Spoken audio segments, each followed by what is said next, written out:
Donc, montrer qu'une suite est géométrique.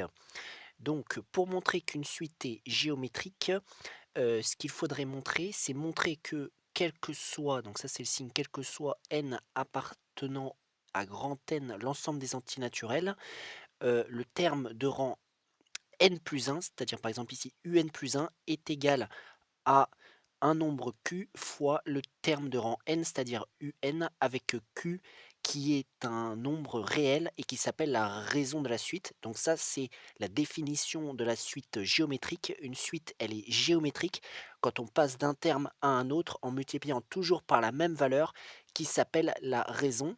Et donc du coup, une fois qu'on a montré cette relation-là, que un plus 1 pour tout n est égal à q fois un, on doit dire que donc la suite est bien géométrique et que donc préciser la raison qui est Q et le premier terme qui est généralement U0. Donc il y a généralement deux techniques pour montrer qu'une suite est géométrique. On peut partir du terme de rang n plus 1, on peut faire différents calculs et à la fin arriver à se débrouiller à avoir la raison Q fois le terme de rang n, c'est-à-dire un. Voilà, en faisant différents calculs. Sinon, il y a une deuxième technique, c'est de faire le calcul un plus 1 sur un, de faire différents calculs, en supposant bien sûr que un n'est pas égal à 0, parce qu'on n'a pas le droit de diviser par 0, et de montrer que c'est égal à Q. Voilà. Comme ça, on aura montré que la suite est géométrique parce qu'ensuite, on peut, si on a un plus 1 sur un qui est égal à q, on peut passer un de l'autre côté et on obtiendra un plus 1 qui est égal à q fois un. Donc, par exemple, on voit des exemples. Donc, quel que soit n, on a l'expression un qui est égale à 7 puissance n plus 1 sur 5. Il faut montrer que un est géométrique.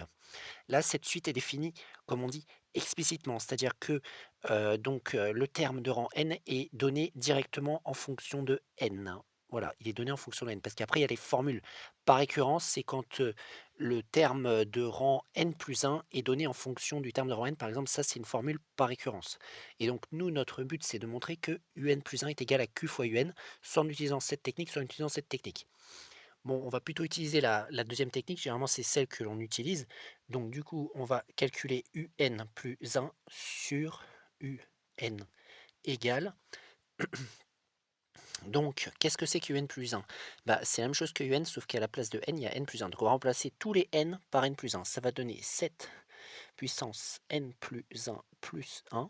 Pourquoi ça fait n plus 1 plus 1? Parce que je remplace le n par n plus 1. Donc sachant qu'il y avait déjà un plus 1 après, ça fait n plus 1 plus 1 sur 5 sur, et ensuite on met un au dénominateur, c'est-à-dire 7 puissance n plus 1 sur 5. Voilà, on en est là. Donc là, on a ce qu'on appelle une fraction à plusieurs étages.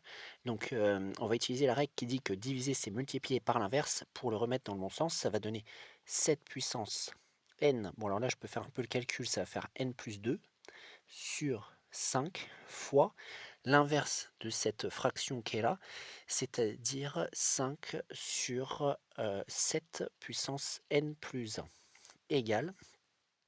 Donc ici, étant donné qu'on a un 5 en facteur en haut et en bas, on va pouvoir le simplifier. Ça va nous donner 7 puissance n plus 2 sur 7 puissance n plus 1. Parce que ces 5 se sont simplifiés.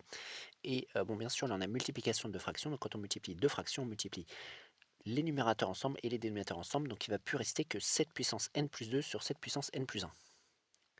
Ensuite, il y a une règle des puissances qui dit que quand on a une puissance au numérateur divisée par une autre puissance au dénominateur avec le même nombre en dessous, c'est-à-dire ici c'est 7, on peut soustraire les exposants. Il faut soustraire les exposants pour faire ce calcul.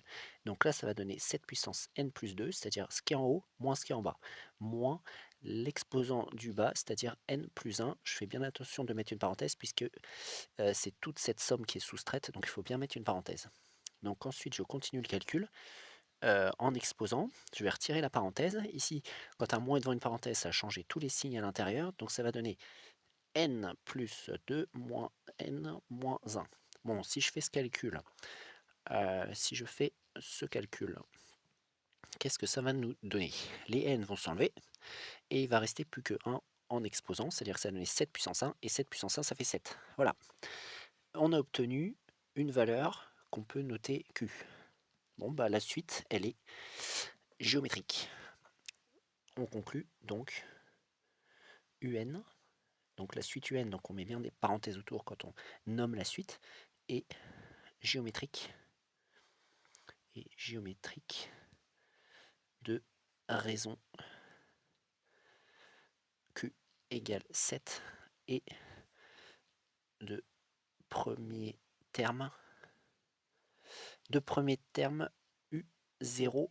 Alors U0, donc là on l'a pas, on le calcule, c'est-à-dire qu'on va remplacer n par 0 dans la formule qu'il nous avait donnée.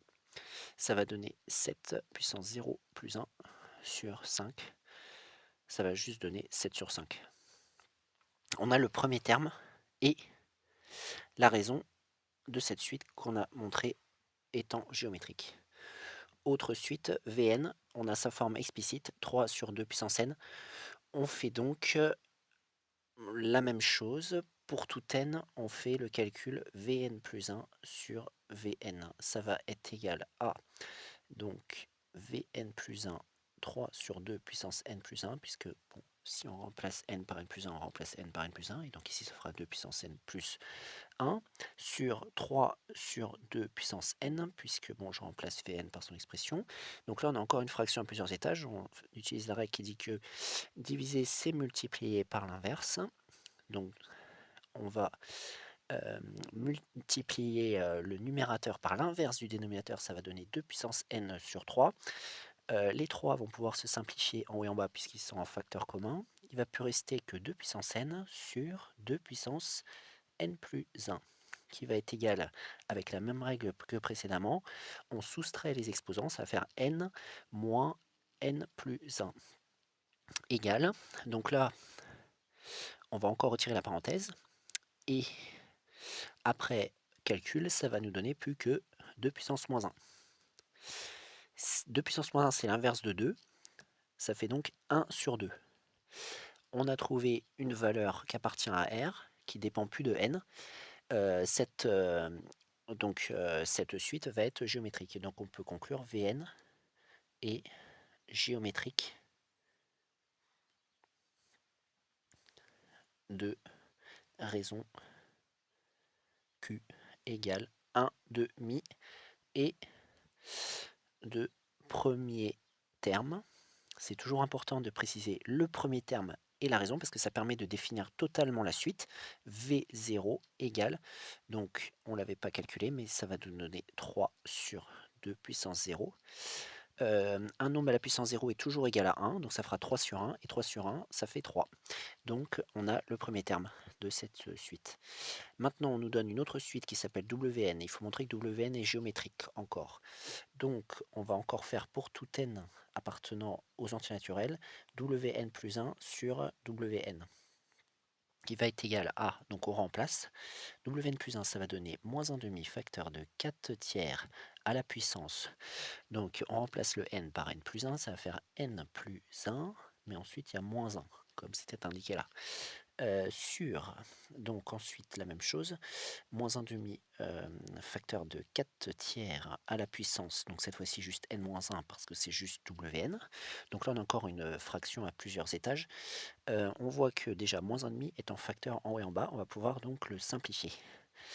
Il va nous rester plus que 4 tiers en haut, puissance n, puisque ici on a n plus 1 moins 1, les 1 moins 1 est égal à 0, donc il ne reste plus que n, et ici 4 tiers à la puissance n moins 1. Maintenant, on applique la règle qui dit que de calculer les puissances quand elles sont divisées, donc on soustrait les exposants, ça va donner 4 tiers à la puissance n moins, entre parenthèses, tout ce qui est au dénominateur, donc c'est bien important de mettre une parenthèse parce qu'il y a un moins qui s'applique, donc ça va donner n moins n-1. Et ensuite, 4 tiers, puissance, et ici bah, il va juste rester 1, parce que si on retire la parenthèse, ça va faire moins n plus 1, n moins n donne 0, il ne reste plus que 1. Et un nombre qui a la puissance 1, ça fait lui-même, donc ça fait 4 tiers. et ben, on trouve un nombre qui appartient bien à R, qui ne dépend pas de n, donc c'est bien la raison de la suite, et cette suite est bien géométrique, donc on peut dire Wn, entre parenthèses, et géométrique de raison Q égale 4 sur 3 et de premier terme W0, parce que c'est pour n égale 0, donc on reprend l'expression initiale, on remplace n par 0, donc là ça va peut-être un peu compliqué, moins 1 demi fois 4 tiers à la puissance 0 moins 1, qui va nous donner moins 1 demi fois 4 tiers puissance moins 1. 4 tiers puissance moins 1, quand un nombre est à la puissance moins 1, ça fait son inverse. L'inverse de 4 tiers, c'est 3 sur 4, parce qu'on inverse le numérateur et le dénominateur. Ça va donner moins 1 demi fois 3 sur 4. Et si on fait cette multiplication, ça va donner, on multiplie numérateur avec numérateur, dénominateur avec dénominateur, ça va donner moins 3 sur 8. Donc on a le premier terme et la raison. Dernière suite, on nous propose une suite de la forme Zn plus 1 égale 2 fois Zn sur 5 avec Z0 qui est égal à moins 1. Alors là, on remarque une différence parce que là, la suite, elle est définie par récurrence, parce que le terme de rang n plus 1 est exprimé en fonction du terme de rang n. Donc ça ne va pas nous empêcher de faire le même calcul, on va faire Zn plus 1 sur Zn égale, donc Zn plus 1, on le remplace, c'est 2 Zn sur 5, donc 2 Zn sur 5, et Zn, on n'a rien pour le remplacer, donc on laisse la même chose, ça va faire Zn égale, donc ici on est encore avec une fraction à plusieurs étages, donc on va appliquer la règle qui dit que diviser c'est multiplier par l'inverse, on met ici une fraction en haut, une fraction en bas pour faciliter la chose, donc c'est à dire qu'on va prendre la fraction du haut, 2 Zn sur 5, et on va multiplier par l'inverse de la fraction du bas, c'est à dire 1 sur Zn. Ici on va voir que le Zn il est en facteur en haut et en bas, donc on va pouvoir le simplifier, et il va plus nous rester que 2 sur 5. Après différents calculs, mais on voit bien qu'en bas il reste qu'un 5 et en haut il reste qu'un 2. Attention, on fait que cette simplification dans ce type de simplification uniquement lorsque on a des multiplications. Donc en faisant Zn plus 1 sur Zn, on obtient une fraction, un nombre constant qui est la raison, donc égal Q. Ensuite, il faut trouver le premier terme, mais le premier terme, il nous le donnait déjà, parce que quand une suite est définie par récurrence, c'est le cas ici, il faut toujours nous donner un terme, et généralement c'est le premier terme. Donc, on l'a déjà. Donc, on peut juste conclure. Donc, Zn est géométrique, de raison Q égale 2 sur 5, et de premier terme Z0 égale moins 1. Voilà, donc voilà comment montrer qu'une suite est géométrique. On essaye de montrer la relation de définition d'une suite géométrique, c'est-à-dire que le terme de rang n plus 1 est égal à une constante fois le terme de rang n, et cette constante s'appelle la raison.